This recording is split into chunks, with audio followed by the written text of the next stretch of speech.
Go ahead with questions there, guys are ready. Chauncey, you hit those big 2 back-to-back three-pointers to tie the game and then put you all up 3. What were you feeling at that point?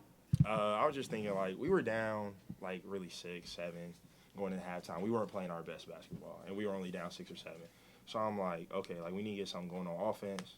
We're getting stopped, so I just, was like, let me shoot the ball. Make plays for this guy and my other teammates. So, yeah. PJ, you're down 11 there, 15 minutes to go. What did you say to the guys, or what were y'all saying to each other on the floor? Just sticking to the game plan. We didn't shoot the ball particularly well all night. It was 25 from 3 and 31 from the field. Or overall 44. But the first half was obviously rough. But sticking to that game plan. Excuse me. And then down the stretch executing. The biggest thing that won us the game was defense. And so going down the stretch, making sure we weren't fouling, getting the first rebound, struggled with that a little bit down the stretch, but making sure that we limited the things that were going to hurt us the most. And that was obviously the 3-ball, then the free throw line. So late in the game, I think executing that was big for us. Y'all done this a couple times this year. Now you've been down double digits second half and able to rally. Is that just part of the dynamic of this team?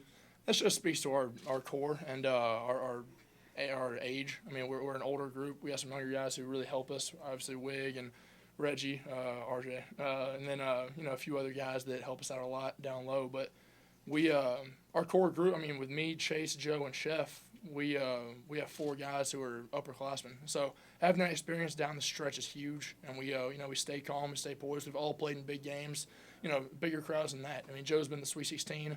We were just playing in front of I don't know how many thousand in Alabama in a hostile environment. We're built for that kind of stuff. PJ, speaking of crowd, this is probably the biggest and loudest crowd here at Little John since you've been here.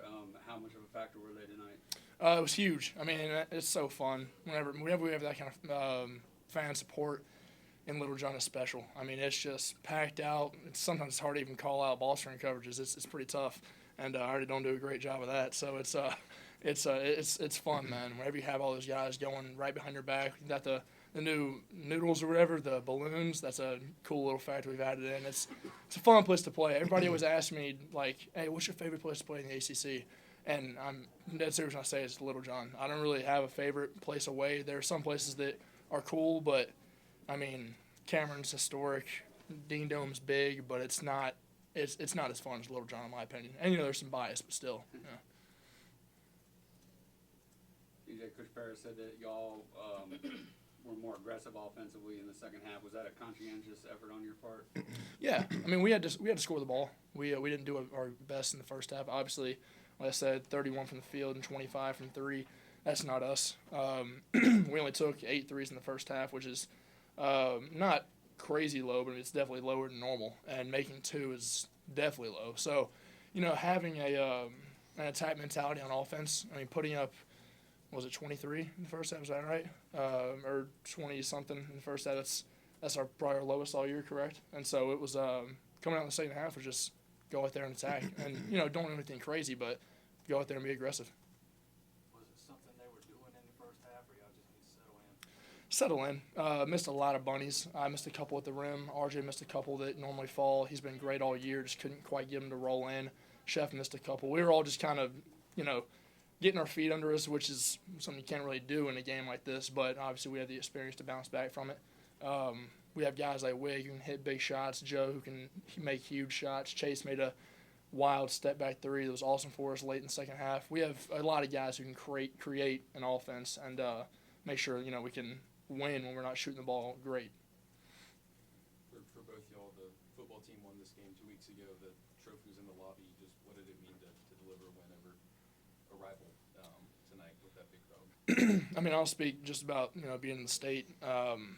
It's our whole thing was like, as we just play the game, break them, make sure that they feel us late in the game, wear them out. We're down a couple of guys. We're only playing about 9, but as we go out there towards down the stretch, make sure they feel us and impose our will. Make them foul us, make them have to play defense, grind them up on offense, and then just kind of go out there and do what we do. It's obviously a big game. It's a huge game for the state. It's a huge game for Clemson fans, and we were kind of like every win is a +1 in the win column, but this is like a +1.5. So it's definitely special beating those guys. Yeah, I'll say with me being away from South Carolina a little bit. I mean, it was still big to me. You know, it's my second year. First year I didn't really know how big it really was. And then warming up, saw the trophy. I'm like, okay, this is like pretty big, you know, AAU stuff. So I was like, I was like, you know, got to give it everything, grind them up, get defensive rebounds, get stops, hit big shots. So yeah. For either one of you, every good team's got to have a guy that's willing to go in there and do the dirty work. It seems like lately Ian Schieffelin is just in there battling, punching guys, grabbing rebounds, steals. What's it like having him play at such a high level but still kind of doing that quote-unquote grunt work? Yeah, I mean, I'd love to compliment him. Ian has been tremendous all year. People don't realize how skilled Ian is outside. I mean, that's a huge skill. That's a very undervalued skill. You know, like Dennis Rodman, a huge rebounder. There are guys in the NBA who are rebounders nowadays, but when you have somebody like that who can shoot the ball, I mean, B.J. Mack took 2 steps off of him late in the game, hit a big 3. You have somebody who can shoot the ball like he can, put it on the floor, create plays, passing the ball, but he's willing to just go and do that kind of dirty work. I mean, Ian Schieffelin is absolute X factor for us. He and R.J. Godfrey are a little bit the same. I see you fanning yourself. It's hot in here.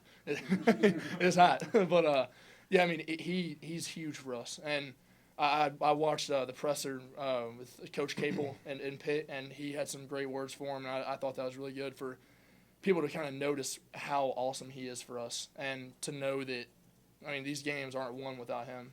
I mean, 17 rebounds at Pitt. He had 6 offensive rebounds in the first half. You don't win 8 games in a row without Ian Schieffelin, and he knows that, and he does an incredible job doing his role.